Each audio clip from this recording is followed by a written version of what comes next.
Ever pondered the magic behind your computer's ability to identify objects in a photo, differentiate between a cat and a dog, or even recognize facial expressions? That's the power of image classification, a key component of computer vision, and today we're going to delve into one of its fascinating mechanisms: support vector machines, or SVMs for short. Imagine a world where computers can see and understand images just like humans do. This isn't a sci-fi movie plot, but rather a reality that's gradually unfolding before our very eyes, thanks to image classification.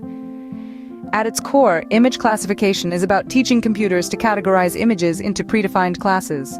Now, let's turn the spotlight onto SVMs. They are a set of supervised learning methods used for classification and regression. But how do they fit into the world of image classification? Well, SVMs can be trained to recognize patterns, and in image classification, these patterns translate into the distinguishing features of different objects or facial expressions. The process unfolds in a series of steps. First, each image is converted into a feature vector. Think of a feature vector as a numerical representation of an image's key characteristics. This could include color, texture, shape, and so on. Essentially, it's a way of translating visual information into a language computers can understand. Next, SVMs step into the picture. They take these feature vectors and classify them. What's unique about SVMs is their use of hyperplanes, which are boundaries that separate different classes of images. The SVM algorithm finds the optimal hyperplane that separates classes with the largest margin. This is the crux of SVMs, finding that perfect boundary that offers the maximum separation between classes.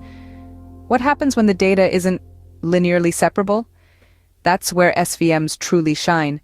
They employ something called the kernel trick, transforming the input data into higher dimensional space where it is easier to segregate the data. This makes SVMs incredibly versatile and capable of handling complex image classification tasks.